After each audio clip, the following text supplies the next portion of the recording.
Hey, look at I that. How made did you it. make this work? Hey, my friend. Hey, I don't we know. I did walk it. around the house to get 4G and I got it in this room. Well, there you go. You I don't figured it know. out. It did it. Fine. My broad, Yeah. yeah, What's like that? my broadband died like my broadband, my internet died like 30 minutes ago. It just flat. Oh, that's And the worst. But we got it taken and care of. That's what's important. One way yeah, or the other, we got it done. That's what's really important. yeah. I got panic. Like I was on the phone with these guys and the company, and they're like, "Hey, yeah, restart the router and all that stuff." I'm like, "Man, it doesn't work. Like, fix it." But Yeah, and I yeah. mean, I live in a countryside, so my 4G doesn't really work well here in the village. So, but we I did got it. you. We're here now. I That's got, what's important. that's it. Charlie, I'm very excited you being here. I've been on Instagram for several months, and it was not hard not to notice you. And your approach on certain things that as I said in one of my comments a few days ago, is very intrigued. Your approach and your way of thinking, which is something rare to see, at least on the social media and the world I belong in the last couple of months. So I have some interesting questions that I would like to speak with you today. For my audience, if you don't know who Charlie is, I don't know what you're doing on social media. So he's been here for a while. So Charlie, why are you on social media? How did you end up on Instagram? So I started this Instagram account because uh, I wanted to try to help people out. Years ago, I left agency life. I was a supervisor at Omnicom and Resolution Media. I was spending $1 million a day for CBS and Activision, Nissan, Levi's Jeans, Disney, MGM, a million brands, whatever. I spent a couple $100 million, and I just got sick and tired of that lifestyle. Um, and what I ended up doing was I tried to go out and help people, and I joined like the Ad Leaks group and Cat Howells and Tim Birds and Nick Shackelford's and Common Thread Collectives and all of that stuff. And I went out there to try to find help because I'm a client side and I was trying to help brands work. I got hired by brands to basically help them be successful. And I realized that there was a lot of really bad advice being sold a lot by really people that just weren't that good at their job. So I ended up getting kicked out of one Facebook group and then another and then another and then another between Tim Bird, Samantha Sanchez, all these groups eventually kicked me out. And so I ended up starting my own in about 2017. And that group is now about 10, 15,000 people. I think last time I looked at around 13 grand. And then I started writing ebooks because I kept getting the same questions asked me all the time. And so I grew a Patreon where all the ebooks are. And that is now a extremely healthy monthly recurring revenue for me. And I'm very happy about that. With dozens of ebooks and hundreds of hours of video. I ended up putting out a YouTube. I got onto Twitter because I was working with the direct-to-consumer newsletter, the D2C newsletter people. And I did an interview with them. They said, you need a Twitter account to promote this. So I did. And then that got to, I don't know, 5,000 people or something. And I got onto Clubhouse. And I got that to 10,000 people. And then I was like, screw it, I need an Instagram. And so I was like, now I'm here. And, I try to post 2-3 reels a day, 2-3 snapshots of tweets a day, a couple live videos. And just my ultimate goal is for people to see, I want them to have less stress and more success when it comes to Facebook advertising and business management. And I think that's totally possible for most people. And I think the biggest issue most people have is they just learn from people that are absolutely awful at this job. And the problem with that is the bad advice became way more popular than the good advice, which isn't that always the case. The thing that's wrong becomes way more popular because it's easier to sell than the thing that's right. And so yeah, that's what I do now is I Yeah, help people be successful. And that's why I'm here. And I really enjoyed your videos. Speaking of the reels, they caught my attention. And I think it's PCE Social or something. Maybe I saw your partnership with her and I was like, yeah, this guy, yeah, yeah. I like it. I like it. And so I did one with her. I was like, if he can do it, I can do it. And then I was like, all right, I'm going to follow this guy. And then I hopped into one of your lives, I think last week. I was like, bro, we should do this. And Yeah, that's what yeah. brings us here. Yeah, I'm just half blind, and when people in your comments were appearing, I couldn't see because they go away, and then you just see them like blur. And I was like, "Oof, I can't read it. I can't read it. I'm not even that good in this life and stuff." I'm like, "Where is the question?" And I'm like, "Okay." And then I want to find you, and I found you, and I realized I haven't answered your question months ago. But that's how the algorithm works, right? They don't show us That's how what it we works. want. That's That's right. how it works. So I'm very intrigued because your way of, especially the last week, I watched quite a lot of your content, and I was Well, thank intrigued you. by the way. Oh yes, I did because I was like, why this guy doesn't appear on my wall anymore? Because like everybody's busy with work. I scroll the wall, and I remember now when I found you months ago, but since then you haven't appeared on my wall, you know. So I was like, kind of forgot about it. I was like, why never watch this guy again? And your approach to the whole problem of Facebook ads, if I can call it a problem, is very interesting and very, as you said, different to what you call bad advice.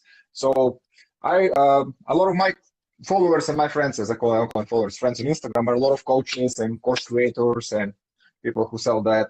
So the first very easy question for you is like, the way I usually start asking people is, why should every business, or why should not every business run ads, Facebook ads? Yeah, I think that's a great question. So my opinion of it is, Facebook at its core is a market research device that creates intent. If you have a business that is profitable and a business model that is successful, Facebook can be wildly helpful in amplifying the effects that you get. If you have a business that works, an investment in Facebook can massively scale you in a way that nobody else can. There has never been a tool created by humanity that does better at creating intent and doing market research than Facebook does. None more effectively, none more cheaply, and none with worldwide access. That being said, if you don't have a good business, spending money on Facebook won't save it. Exactly. So I think my primary focus, people when I'm trying to talk about why you should get on or get off or do it, is if you have a good business model, not spending on Facebook is probably a liability. If you don't have a good business model, no amount of money you spend on Facebook is going to make you rich. All you're doing is spending a lot of money to tell people you're not ready for their attention. And that's a bad investment. Yeah, that's very well said. I like the way you define that. Like also when I speak with all people and stuff, I always put a lot of emphasis, I say, like on their business. You know, like if you really need to improve your business and being profitable before you jump into it. Systems in place. There is so many things that actually convert people, especially if you're a creator and online course. Nobody's gonna come and junk all that money. Yeah. Because they saw you 3 seconds. You're not selling like pencil, you know? And yeah. It just doesn't make sense. And the better your business is, the more money you can make after somebody clicks on your store, the less effective you need Facebook ads to be. Like I took this brand, 310 Nutrition. They were an $8 million brand. In 2 years, we were at 95 million. When I started, they were spending about $5,000 to $8,000 a day at a 2.5x ROAS on Facebook, 28-day click. When I finished, we were spending $30,000 a day at a 0.8. My point there is, we got so good at the business model, we could lose money on Facebook, and that allowed us to 12x the business in the space of 2 years. And yes, yeah, it does say "so fucking zen" on this cup. It does. This is a coffee shop here in LA called Coffee Dose, and yeah, that's what it says. Yeah, yeah. That's and I'm happy that you definitely shared that same opinion. Business first, and if you have a terrible business, Facebook amplify that as well. Show how terrible you are in a sky. How to say light speed, speed, right? You can show everybody this how bad these people are, you know? Like don't go there. Perfect. I used to have everything on the computer, but now I have a piece of paper, so I don't lose my questions because everything is in the other side of the house. So I wanted to ask you also, should creators and coaches run Facebook ads? Because I entered in this world 6 years ago as a fitness coach at that time, and that's how I started learning. And I started literally with $5 in my pocket, and I made 20,000 constant revenue month only thanks to Facebook ads and trying a few strategies. But I was coached for many years. I was very confident in my business. I was establishing the area. So Facebook just multiply and amplify that and show to more people. And my approach to the whole ads thing is like, you need to be, as you just said, good at what you do. You know, you have to have a business that works before actually start running the ads, because when I tried in the beginning, I lost a lot of money because I didn't know what I'm doing. And I was like, oh yeah, these numbers and stuff. Like in the end, always my conclusion was that I was the one who actually sells, because coaching is a bit different than e-commerce, right? It takes more to. So what are your opinion? Should coaches and online creators run ads? Yeah, I do think so. What I will say is, understand what your business objective is when you're investing in the platform. And what I mean by that is, if you have a $100 ebook or $1,000 course, or like I have an MBA program, let's just say it's a lot more than $1,000 to get my time. We'll keep the numbers off. It's a hefty investment.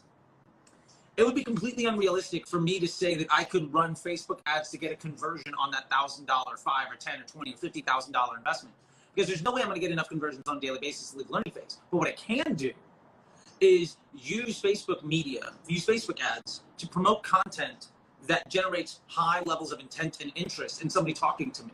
What I can do is I can consider my business objective is getting on sales calls with people with a high level of intent that are high quality leads. So I'm using Facebook to acquire attention so that I can help people and that ultimately the right folks, because I give away tons of advice. I mean, there's hundreds of hours of stuff. You could easily pay people way more money than you could easily charge thousands and thousands and thousands of dollars and get way worse advice than I give away for free. But the result of that is, because I'm amplifying that advice, if you apply it and you're successful and you self-identify, like, I'm willing to pay to get more access, by the time you come on to talk to me, your thing is just like, when do we start? How much is it? So I'm using Facebook ads to create that legitimacy and get that reach. I can put up really good, fun content, but if nobody sees it, it doesn't matter. And to what we were talking about before about bad advice being popular, some people are really, really good at getting attention. And their advice is, for lack of a better word, dog shit. Like, look at Ty Lopez. Phenomenal. You know, he made it famous. He rented a mansion, rented a Lamborghini, hired some models, and made a get-rich-quick scheme on the internet and made millions. Really bad advice, really good sales pitch. So I'm trying to give really good sales pitches, and I'm trying to give really good advice, and then I'm amplifying the sales pitches that I have to get more attention. And my point to that is, maybe what's most important to you is that people see your message. And my buddy Dennis Yu has a great $1 a day strategy of just amplifying your content to see what people respond to. And even if you're just using $1 a day on Facebook ads to amplify a few videos so that you can see what people like, what message they resonate with, and you can use it as market research, that's going to help your organic content and your conversations get so much better. Because you're going to see, well, this video is getting a view for a penny. This video is getting a view for 5 cents. Well, let me just talk about the thing that's getting me a penny, because clearly I'm getting more attention. And if you can figure out what people want from you, you're going to be better off. It's an old adage in business. You can be the person that tells the marketplace what they want. Very rarely is that person going to be successful. But if you listen to what your customers want and you provide it, then it's going to be really easy to let them give you money. And yeah. I think that's the biggest thing is just, if somebody comes to you and says, this is what I want, and then you're like, okay, great, here it is, they're going to give you money. So even at $1 a day, you can do that. And I personally run Facebook ads, and all my Facebook ads are, every time I post a video to YouTube, it automatically posts to a Facebook page that I have. And then me personally, I'm spending a bit more than $1 a day, but I'm just amplifying clicks to these YouTube videos. And then people go to my YouTube, they subscribe, they watch hours of it, that gets me organic reach on YouTube, and then people pile through hours and hours of content on YouTube and Instagram. And then my calendar is full. Like, literally, I'm on calls like this, or sales calls or consulting calls. It's 8 o'clock in the morning here in LA until after 5 o'clock. And that costs me $5-10 a day. And I will easily have a 6-figure income from those conversations. Absolutely, which is warming up those people, give them more value, give them more reason why. By what I've done in the past and stuff like that, I think like in this kind of coaching world, and because that's most people are on Instagram watching us now, it takes 6 months somebody to make a decision, sometimes even more. Like I know I worked with people that I was following for years until I could afford them, you know? But if they didn't constantly appearing on my wall with their ads, I would forget them. Mm-hmm. So it's not, as you say, it's not like there are people that gonna see your ads and they're gonna take action, but how many are really those? Even if it's $100 course, people will still, a lot of people are competing for that attention. So you need to really, really make sure you keep on appearing and giving a great content and warming up those people by showing them who you are and why you're the best at what you do and not the rest. Because I suddenly end up like getting a lot of coaches and stuff asking me, how can you help me in this and that? And everybody's like, will the ads pay for themselves? I'm like, I know. Yeah. Wait, I cannot sell your course. You need to sell your course. I can drive people to you and you need to do your magic, right? Absolutely. The best thing you can do, the only thing a Facebook ad is responsible for is getting a customer in your store. After that is on you as a business owner to make that person want to pay, and you as a salesperson to close that deal. You have to think of Facebook as nothing other than a really fancy billboard or a television commercial. It will not do anything more than that. And its responsibility at its core is to just drive you the highest volume of people of the best quality you can. Your job is to get higher and higher quality people for more and more efficient rates or higher volume. That's it.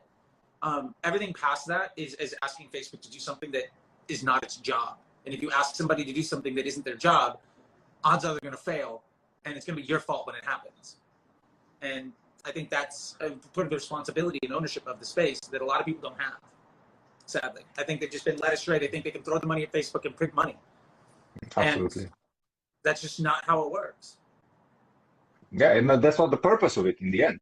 I know I invested money, I lost money, but I knew since the beginning, I knew that the fault is mine. I knew it because I was like, didn't know exactly what I want, what I'm doing. I was just testing, doing stuff in a way that I shouldn't be doing until I learn things, and I'm still learning. But I never saw it as a sales. I was the one who sells my services. I was, as you say, I was driving people to trials, to talks. I was confident, and I was confident to throw $10,000 on ads because I knew that everybody coming through that door, I had 90% conversion rate when people come to talk to me, you know? Mm-hmm. So I was ready to put whatever Facebook asked me, but I never expected. And I tried to explain that to a lot of service-based businesses and stuff that like, that's what we should supposed to do. And everybody's like, yes, but when is my return on investment? I'm like, people don't even know who you are, man. Yeah, and I'll say this.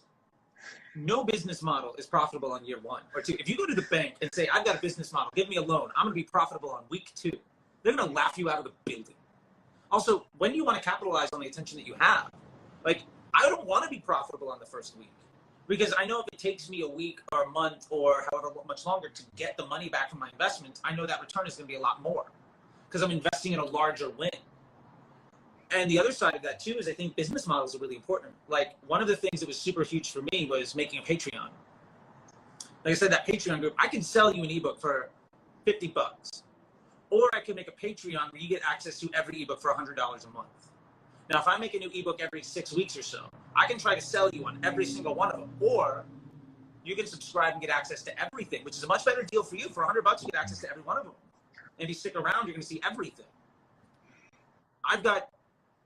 I'll say this, I have dozens and dozens and dozens of people at different levels of my Patreon, and my smallest price is $100. And those people stick around for years. And I only had to sell them once. And I will gladly pay the $20 a day or whatever to like once a month get somebody. Because then like once a month I get somebody, and then the next month I get 2, and then 5 months later I'm getting 1 or 2 a day. And some people drop off and whatever, but business is about investment, right? And your opportunity. And I think one of the things people don't understand is your job as a media buyer, as a Facebook ads person, is to allow the business model to have the best chance to succeed. So most people don't succeed because the business model is bad. And then you're just kind of done. And the funny thing is, if you have a really great business model, you can be terrible at Facebook ads and still make a lot of money. And a lot of the experts that I see in the space, a lot of the gurus and experts and agency owners have been like, I've been here for 10 years and everybody loves them because they're super nice. The reason they're successful is because they landed one amazing client who didn't need them like 10 years ago.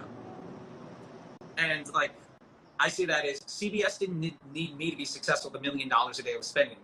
They're a national television chain. Nissan didn't care about the $1 million a week I was spending for them. They didn't care. They were making money regardless. They couldn't even point to me having any real impact on their business.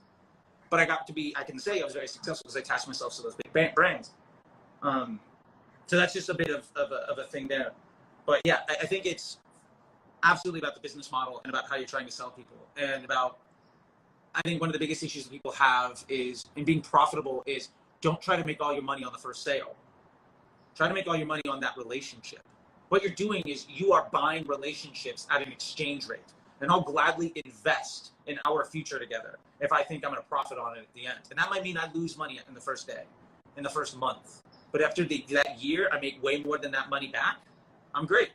Like I was spending $5 a day on TikTok ads, and I've easily signed contracts worth $20,000 to $30,000 from that $5 a day on TikTok ads that I started 5 months ago. Now, if I try to ramp out the math and try to do all the attribution and all of that stuff, there's going to be no way to prove it. All I know is I wouldn't have made that money if I wasn't there. And okay. You know, you have to play the game or you're never going to win. Exactly. Like I've seen that like when I started and when I got better at it and stuff like that, I was like asking myself, I was walking around and everyone said, why is this business not doing ads? Why is this business not running ads? The guy come to my door giving me flyers. He says, you want to clean the windows for your house? And I'm like, mate, the person that pay you you to walk the houses today, it costs him $70 and $200 for the flyers. That's $250 that guy spent today. Like what you can do with $250 on Facebook? For sure, you can reach more houses than me, right? And Sure, of course. Like the whole world. Yeah, local businesses could easily benefit. And it's not to say that you shouldn't do the door-to-door stuff, but Oh, no. do them both. You can invest a little bit here and a little bit there, and you probably do a lot better than all of your eggs in one basket and all that kind of fun stuff, right? Yeah. There's an old adage, ubiquity is legitimacy. If I see you everywhere, you're more legitimate to me. And if I hear your name all the time, I'm going to buy from you because you're top of mind when I have to make that decision. Like you're talking about, it might take 6 months. But if you forgot about somebody because you didn't see them, and all you have to do is make sure that when somebody wants to make that decision, you're the first thing that they go to do it. Exactly. Now I have a question a little bit more specific. You talk a lot about broad targeting. Okay, this is a topic you like to talk about in your videos. I do like to talk about it. Yes. So, it is really a lot of time. Yeah. First, what is a broad audience? Sure. Because even for me, when I watch videos, I'm like, does he mean the whole world? Is he targeting the whole world? Because for me, broad can be several millions. Is it 300 millions? What Charlie thinks is a broad audience? Broad audience, by definition, from the Facebook engineering team that wrote the algorithm, is age, gender, and location. So you can say I want women in Europe over the age of 25. That's a broad audience. And the difference between a broad audience versus a narrow audience is those are the only 3 things that you can add to an audience that doesn't cost you extra. Back in the day when Facebook first started, Facebook was very clear saying, oh, you want to apply this interest group. It'll cost you an extra 20 cents on your CPM, or an extra 5, or an extra $1, or any one of these things. So if you stack 30 interest groups, you feel like you have a super broad audience. You do, but you're paying a tax for every little bit of customization that you have, right? Like you have a great wardrobe. Those are not necessarily, some of that my stuff might be custom. Custom costs extra. Also, so yeah, that's what broad is. Broad is what is the cheapest audience that you can reach without having to pay extra to reach them. And knowing that every ad makes their own lookalike audience, how do you not prevent Facebook from being able to show the ad to the user that it thinks it wants to see it? And so how do you get out of the way? How do you save money by getting out of the way? And that's a big piece that I think most people don't understand because they just weren't in the game long enough to see the actual tax just line up. Of like, and that's back, CPMs used to be like $2-3. And it's like, if I want to attach this interest group, it's going to cost me an extra 10%. I don't want to do it. But that's back in the day, they used to tell you those exact numbers. Now they hide it, but that's still the way that Facebook works. Yeah. And when you create lookalike audience, that's for you, not obviously it's not a broad audience anymore, right? Because some lookalike audiences can go in 5, 10 million, 20 Sure. million people. Would you consider that as a broad audience? Like, let's say 5%, 10%, or you get charged extremely high? Let me put it this way. Broad audience doesn't have anything to do with the audience size. Broad audience is either broad or narrow. Either it is default or it's custom. So even if your lookalike is 100 million people, I don't know what that, you can get what they call super lookalikes. If you're whitelisted in Facebook, you can do like worldwide super 20% lookalikes, and it's like 100 million people. Technically, it's like 200 million, which is insane. But that's still not a broad audience. You're still paying extra for that. What you're doing is you are paying a tax to say, we are going to use your data to collate users together. And for us to be able to provide you that limited inventory that is of a premium value, we're going to charge you extra. Okay, that's fantastic. So if anyone who starts today, they say, okay, they watch our video now and say, well, I want to go, I have $10 today, I'm going to invest $10 today in Facebook ads. What type of audience they should use? I would go broad. Figure out your age, your gender, and your location of your target audience. And I'll say this. I think there's a fundamental misunderstanding. People think that the audience does targeting. Like, oh, I'm going to target these people with my ads.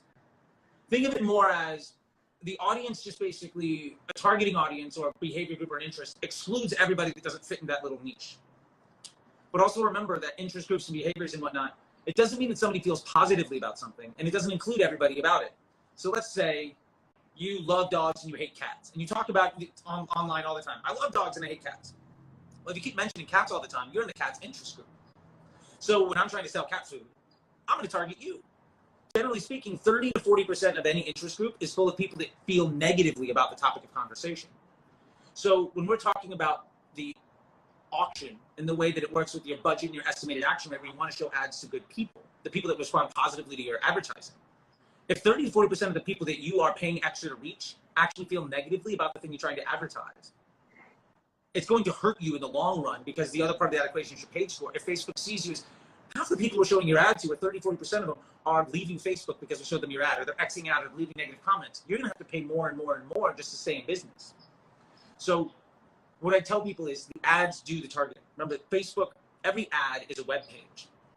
Facebook is measuring the click-through rate, the bounce rate, the stickiness of that web page. Not what happens on your site, but what happens with the ad that you're promoting.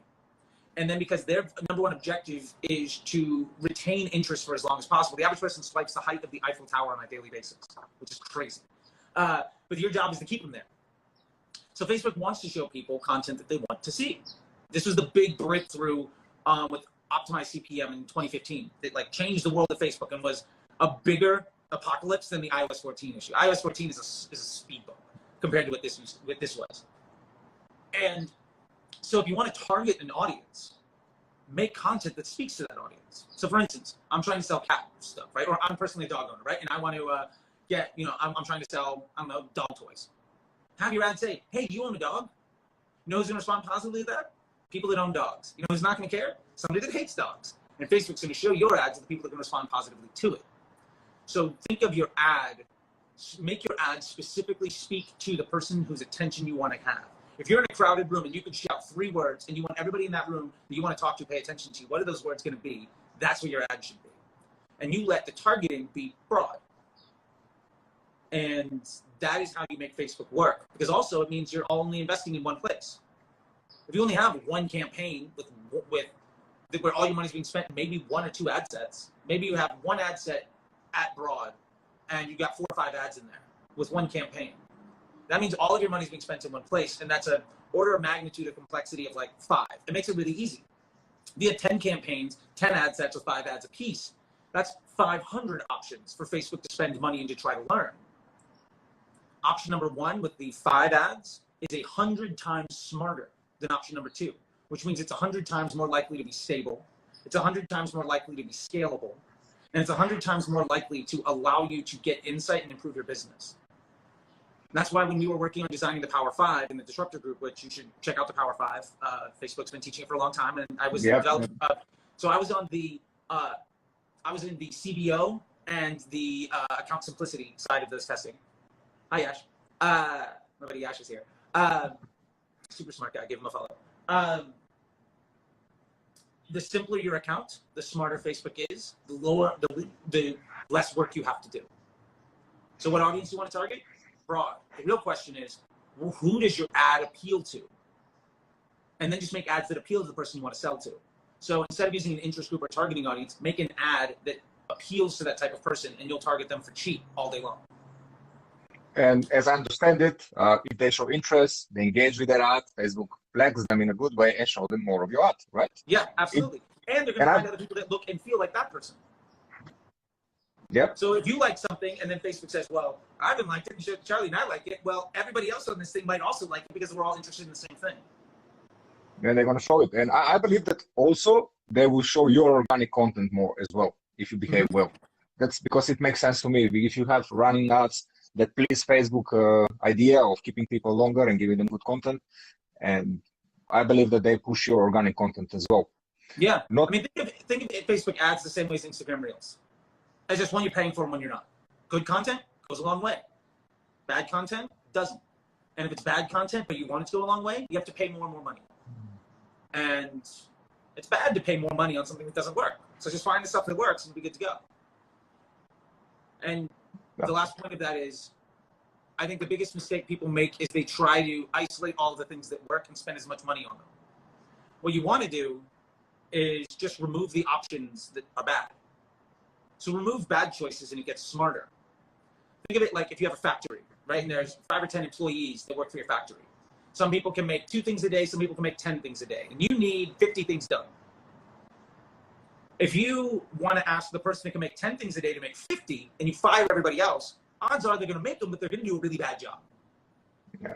Where if you just get rid of the one person that makes 2 a day and you ask everybody else to like, all right, the other 9 of you, can you handle 3 things? Between them all, they probably can. And now you're getting more results for the same effort. So you're getting more and more efficient on your media spend. And that's what I'm saying, like, to scale your business, it's way more effective to get more efficient than to spend more money. It's way easier to reduce your costs by 20%. Go from $10 a sale to $8 a sale than it is to spend 20% more and maintain the same efficiency. Also, spending more money at the same cost is worse for your business because there's added cost to all of that inventory. It's better to make more profit on the money that you're spending when you're looking at top line and bottom line growth for long-term business objectives. And that's the way I always look at Facebook ads as a business owner. And this is an employee that I have. I think of my ad sets as employees. My ads are sales pitches, and my campaigns are managers. And I only want to hire people that I want to be around in my business forever. So I don't launch 20 ad sets. If you launch 10 ad sets and you turn 5 of them off because you didn't make money in a week, basically hired 10 people and then fired them all because they sucked the 3rd day on their job. That is a horrible way of running a business. You're never going to be successful if you fire everybody because they're not good at their job on day 3. You have to invest in their growth. You have to let them get smarter and more experienced. And remember that it is about an investment. What's most important is that you get a little bit better every week, a little bit better every month. You might not make money today, but if every month you're getting a little bit better, as the world burns and everybody that doesn't understand what happens gets worse and worse and worse, you're getting better and better and better. Maybe my target sale cost is $20, and on month 1 I'm at 25, and you're at 15 because you're working really hard. Well, you're working really hard, but you're taking more gambles and you're trying to scale things, and next month is 18, and then it's like 20 because your CPMs constantly go up and your attribution is tough and it's unstable and all of this stuff, and you're like throwing up your hands and you're losing on Facebook. Say it costs you $1 extra every month, 15, 16, 17, 18, 19, 20, but I get $1 better every month. In 1 year, you're not going to be in business, and in 1 year, I'm going to be making 10 times more money. So which problem do you want to have? A struggle now, or working really hard now to make tomorrow impossible? We get to choose our problems. And so I just want to choose the problems that give me the most upside. That was a very long-winded, kind of non-direct answer to your question. It's okay. I went off on something. No, it's okay. Don't worry. No, it's your way. It's your way. It's your style. It's your way. Keep it. That's why we like you, innit? So, according to what you actually said, like I know, with the knowledge I have, which is a certain level, I know I can give quick wins, I think, to every possible business that exists out there. I feel like that I can give them the win if they want it and make them happy and stay with me 2 months. Sure. I know. But then it happened with my own business when I was actually learning this, then a problem happens, right? Then frequency go to hell. And the people who are about to ready to take quick actions, they took the action already. They're out of the equation, and then you have small audience that doesn't take action, right? Yeah. So that's because. So if you, what is your way of explaining business that quick wins are not the solution? Because people come and say, "I want to make money now. I want to hire you, I want money." And here's my solution to them: is we can make some money now. We can capitalize on all your potential today, and in 6 months you're going to be out of business. Or we can spend the next few months getting better and better and better. So your problem in 6 months is you need to go to your bank and allow them to have a higher credit limit. The question is, do you want to make money? Do you want to still be in business in a year? Or do you want to sell all of your potential for 5 cents on the dollar right now? The question is ultimately, do you want to continue to make money, or do you want to solve this problem over and over and over again? Most people are like, well, I don't want to start any business in 6 months. I don't want to keep playing the lottery. I'd like to invest in this. And so then your answer is, okay, great. You want to invest in the solution. Let's go with the understanding that you're investing in a long-term solution. You're building a business. You're probably going to go into debt to build that business, but you're going to be profitable at the end. We have a plan to get there. Now, we can get a couple short wins right now to get some revenue in so you feel good. And there's no reason that we should turn off all your good money to do things my way, where you might not see a return for a little bit. So what we're going to do is, we're going to do things my way with a percentage of your spend. And we're going to keep what you do going. And as what you do gets worse and worse and worse, at the same time, what I'm doing, because I'm investing in the long game, I'm going to get better and better and better. As what I'm doing gets better than you, when you're getting worse, eventually we're just going to shift all the money to what I'm doing. And we've transitioned you from a short con into a long-term business. And that is generally the way that I take a lot of businesses. And it might take a month, it might take 3 or 6, depending on where they're at. But the point of it is, investing in a long-term solution takes time, but it doesn't mean you don't have to make money now. And if you change everything right away, that's probably the worst option, because you might be wrong on your testing. It might take you a month to figure out what you need to do, or a week to figure out what you need to do. And there's no reason to stop making money while you're trying to look for that solution. So generally my answer is, let's get the easy money today, but we're going to use that easy money. Instead of paying you, we're going to use that easy money to invest in your future. And when that investment does better than you can do without it, we'll shift our investment to a higher value asset so they have higher confidence in the growth of our business. And a lot of my conversations with companies are, where are we investing our resources, and what is the confidence and the value of our assets? And how do we leverage that for the greatest opportunity? I never talk to people about, we're going to do this audience. I never mentioned ad set. You know who doesn't give a shit about ad set? The guy running $1 million business that has 20 other problems. He doesn't care. The woman running her coaching business, this guy calls all day dealing with clients, doesn't give a damn about your creative test. They just want to know, are we making money yet? And the answer is yes or no. But it's always, we're getting better every week. We're getting better every month. You know, that concept of Kaizen. If you can get 1% better every day, after a year, you're going to be phenomenal. I'd rather invest in that than selling everything for a short profit and being out of business. Absolutely. You mentioned in one of your videos I watched yesterday, you called retargeting as a luxury problem. Oh, yeah. Why? Love it. I think I was sitting here when I was shooting that video. I recognized that backdrop. Yeah. Retargeting is a luxury issue for 3 reasons. Number one, the unit economics of the algorithm. So if you're retargeting, say everybody's been to your site in the last week, what you're doing is, say you're running broad and retargeting site traffic last 7 days. Let's just use that for this example. Yeah. What you're doing is you're saying, all right, first off, I'm going to pay a higher CPM. Maybe that site traffic last 7 days costs you $20 and broad costs you 10 for the purpose of this conversation. So your average cost of advertising now goes up to reach certain people. Your argument is going to be, well, there's higher quality people. I'm going to make more sales for cheaper, which is true. But you're also going to be reaching more and more people at a higher frequency that don't like you. So your page score goes down. So your cost of advertising, even for your prospecting, now starts to creep up because you're a lower quality business partner to Facebook. Outside of that, it's a luxury problem because what happens to your prospecting when you're running retargeting is it gets worse. Because now your broad can't see the bottom funnel people that it was relying on a mix of top of funnel, mid funnel, bottom funnel. Facebook is doing all the retargeting for you, which is what broad will do, is handling the whole funnel for you. Now you're saying, I need you to be dumb because I'm going to steal the easy wins. So now the door-to-door salesperson never gets to see the final sale, which means you're now driving lower quality people at a higher cost to you into your retargeting audience.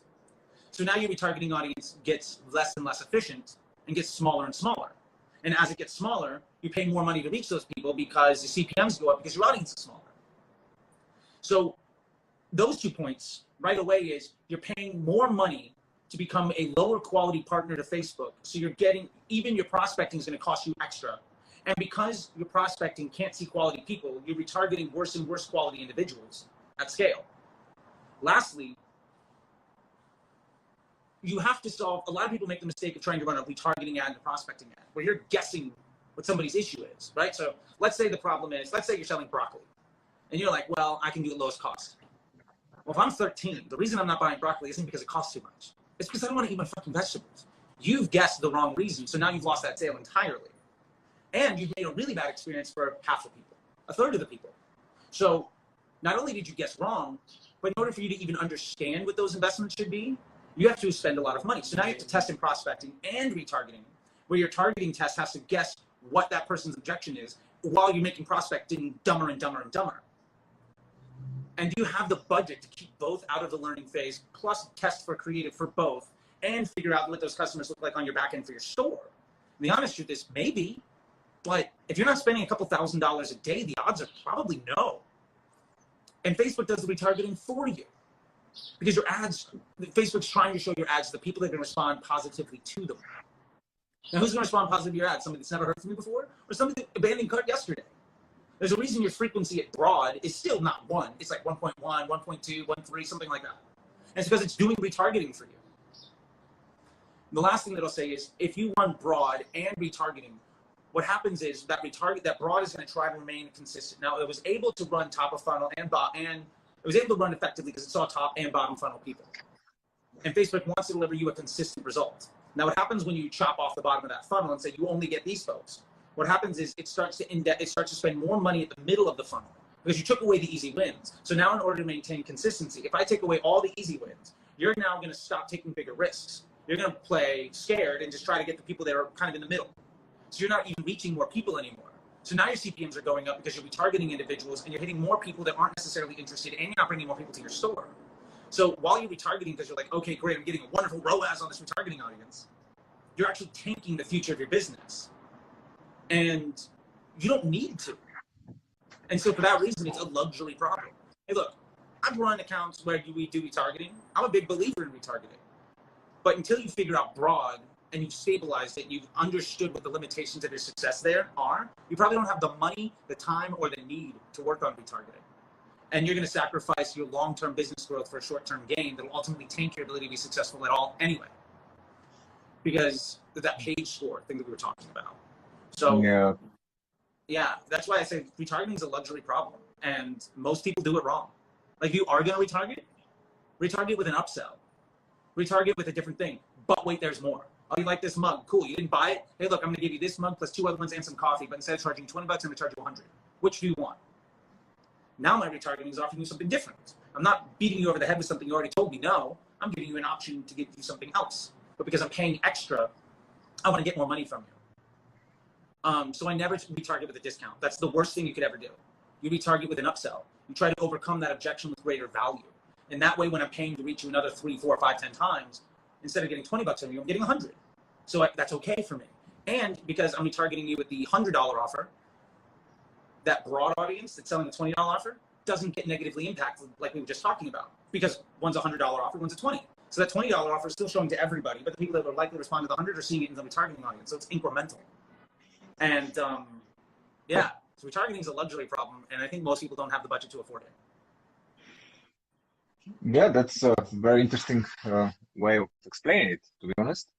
Because there is a lot of people inside this world of social media that like are preaching retargeting heavily, and but when you don't have enough data anyway, right? Like, why would you start heavily retargeting? Most of us, wherever it starts, they don't have any data whatsoever. Like 5,000, 10,000 people come.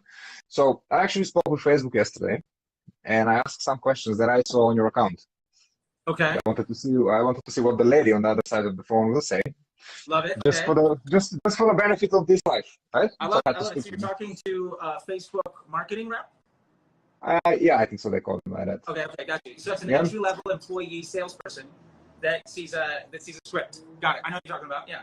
No, absolutely. Just for the benefit of the viewers. So, different level of reps for different businesses. No, I think it's this basic people that basically, when I spoke with them, they basically say, "Wow, that's interesting strategy. That's very good strategy. You should definitely do that." And that was usually the conversation. But I still go on them, right? And I ask and say, "Hey, listen, there is this dude that says on internet, I saw it yesterday, and this dude says that everything you're just telling me now, like run video ads and then spend all your money on conversions, is bullshit, and that I should just go and spread the message and deliver value more." And she was like, "Yeah, maybe, yeah." I'm like, "That's not answer." I'm like, "So what's that?" Oh yeah, keep going. Now it's like, okay, like you're here to give me advice, and basically your job is to increase my ad spend, right? Mm-hmm. That's why you're sitting on that phone. That's why you're on that chair. So if anyone runs ads and they know that you get actually posts from Facebook and stuff, which if you don't, you never get to them, even if your account gets off, right? Which is an interesting one. And I was like, okay, so this dude says, fuck all this retargeting and things like that. Go broad, spread your message, show what you're doing best, and the right people will bite, if I can say it like that, and they will get automatically retargeted. Like you said, like something I basically never seen before in any course or anything, talking about including your blueprint, right? I don't hear it. So, well, maybe I missed it because I don't know. I didn't pay attention. Well, I'll say this. It's not taught in Blueprint that way because Blueprint is trying to teach people how Facebook works. The issue is Facebook's view of it, and that salesperson's view of it, is to make Facebook look good. They want your Facebook numbers to be strong. If you're getting a 3x ROAS on Facebook, Facebook's gonna be happy. My response is you're not spending nearly enough money. Like if you're breaking even on Facebook, then you're doing good because you're making a lot of money behind it. And so their business model is that salesperson, and what we see inside of Blueprint It just teaches you what the building blocks are, but they're not actually taking business metrics and architecture in your model into account. And that's one of the reasons that you see like gurus and experts and folks that sell courses and people that work at agencies that are really well regarded. What they did really well was make Facebook look good so that people thought their problem was somewhere else. The real issue was that Facebook looking good isn't necessarily good for your business. Like I said, I took a brand from 5,000 a day to 30,000 a day because we took their Facebook from 2.5 to 0.8, and they made way more money. So I don't even look at the results of Facebook, honestly. I don't look at the attribution. I don't care. It doesn't matter to me.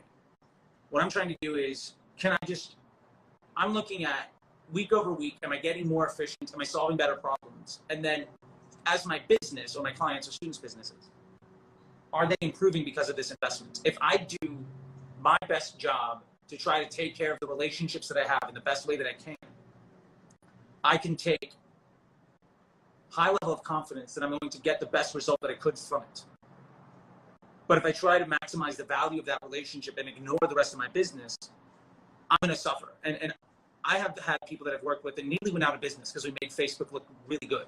We made Facebook go from a 2 to a 5. And what ended up happening is they almost went out of business because they weren't worried about the bigger picture. And so that is one of the big issues that I think people have. And those Facebook reps, the college graduate salesperson, has no idea about running your 7-figure business or how to get there. They've never solved that problem. Yeah. So they're only seeing what exists inside their ecosystem.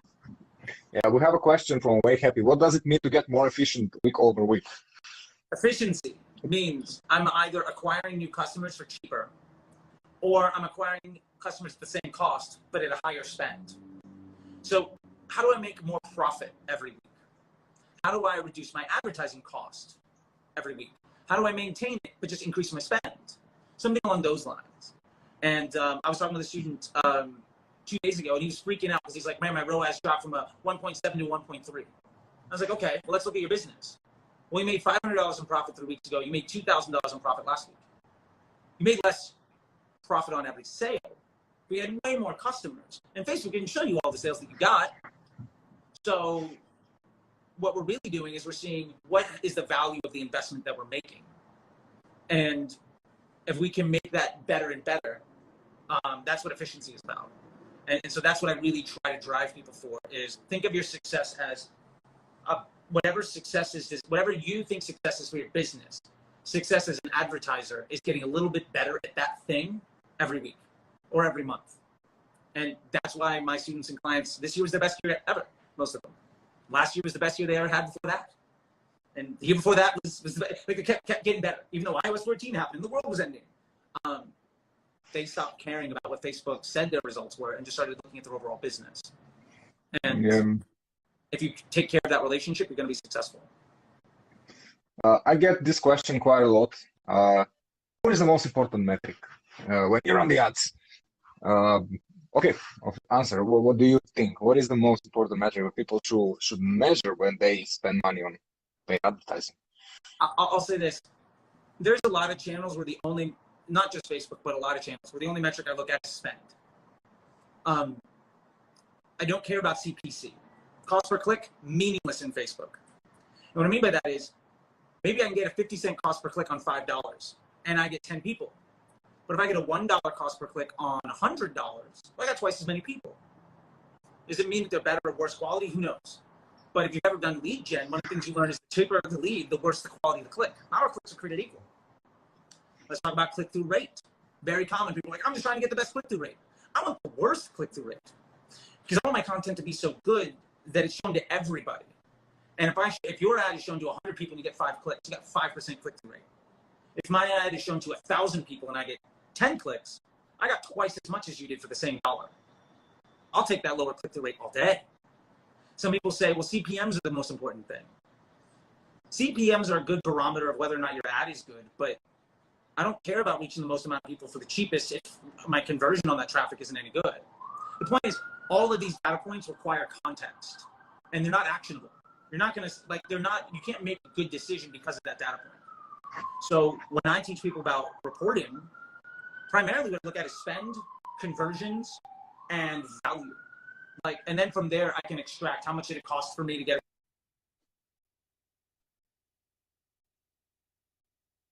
call 4 minutes. How much did No it cost me problem. to get a conversion?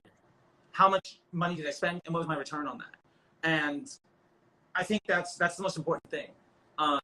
And then get everything out of the way that does the worst for you. And if you just are investing more and more of your money where you're doing better and better by removing the worst option, then over time you're just going to get better and better and better and better. And that's what's really important. It's just consistent improvement. And if you're running sales campaigns, your conversion is purchase, right? Or whatever, whatever it is that you need to do. So that's primarily what I look for, is efficiency by cost. Yeah, that's and in the end it depends how much is the value of your clients, right? So if you get Sure. one click on, I don't know, 300,000 impressions and then brings you $1 million, what does it matter how many people click What does that? it matter? As you said, it's You have to have that the context. context. Exactly. You have to have the context. You have to know what are you selling. If your offer is $10,000, $20,000, you don't care if it's 0.5 or 1. But a lot of people, because they've done themselves and they come and they say, oh, well, but I want leads. I get people who say I want leads for $1 maximum. And I'm like, how did you come up with that number? Yeah. Sometimes I think, I don't know anything, or these people know more than me, but they want to work with me to run their ads, but they tell me I want $1 lead. And I'm like, and the service is how much? 5,000. I'm like, so you want to get for $1, somebody that's going to pay you 5,000. Yeah, so you have to go through 5,000 people to break even. Can you handle 5,000 sales calls? What if I got to 100, but they were way, way, way more qualified? Can you handle 100 sales calls? Like, what does success even look like? And that's how you back into those numbers. And sadly, most people don't get that. And that's why they're struggling. Yeah. And before you go, okay. If you need to go, just say, yeah? Well, let's do one more. And then I'll hop. A new person wants to start running an ad. They have the one advice, they have $5 or $10 a day. They're seeing these objectives, conversions, traffic, all this mess out there. And they're like, I don't know what to do. What would be your advice? Choose this objective, go for that, and focus on this. If you have $5 a day, odds are you can't invest enough in your business to use Facebook to drive a conversion objective. And so then what you're trying to do is run Facebook to get more awareness for your brand and more traffic to your site to amplify the value of what it is that you're doing. So I would go with the objective that is around awareness and traffic. So I would go to brand awareness and run a brand awareness campaign, targeting broad, make ads, and then remove the ad that has the worst brand lift or the highest cost per click. And just try to get better and better and better at making your audience want to see what you have to say. And that's going to make your phone ring. That's going to make people go to your site. That's going to get more people on your email list. And eventually you're going to get good enough at that and get enough money that you can go from $5 to $10 a day, or $100 a day, or $1,000 a day. And then maybe you can do other objectives that are more down the funnel. But if you only have a little bit of money, I think the number one thing is try to use Facebook to do market research and get attention. So you can monetize that attention. Otherwise, you're going to be spending money into something that ultimately won't deliver you any result. And last part is, I'm totally fine with adding ads to the same ad set. I want to have evergreen efforts. So when I talk about removing bad choices or adding in good choices, I'll just turn off ads that don't work, and I'll make new ones that do. And I'll just let Facebook make the decision. But I want the simplest situation possible so that I have the highest opportunity for success. Okay, that was a good answer. So if everybody have $5 or $10 to invest, text Charlie if you didn't get the answer. And also go to Dennis Yu. He will tell you all about $1 a day. My buddy Dennis, super brilliant guy. I am loosely copying what he's doing, and he's a lot better at it. So when you talk about wanting to do $1 a day strategy, Dennis Yu, he's the man. I'm just trying to bring some of his wisdom to this conversation. Oh, that's fantastic. So Charlie, I want to leave you and go and do your work. So thank you very much for live. I will DM you later and on a call. I have a few more questions for you. I love it. We can do this again too sometime, and try to make this work. Absolutely. Always open. Absolutely. Absolutely. I'm doing my purple room when my broadband is back. There you go. Get that 4G going, the 5G, the broadband. I love it. The megabits. Yeah, the disco. No disco in this room. I have to get going. I really, really appreciate it. Thank you so much. And I'll talk to you You're more than welcome, brother. Thank you, everybody, for being here, and see you again. Sorry for not answering all the questions, but no problem. Bye. Anytime. See you. Bye.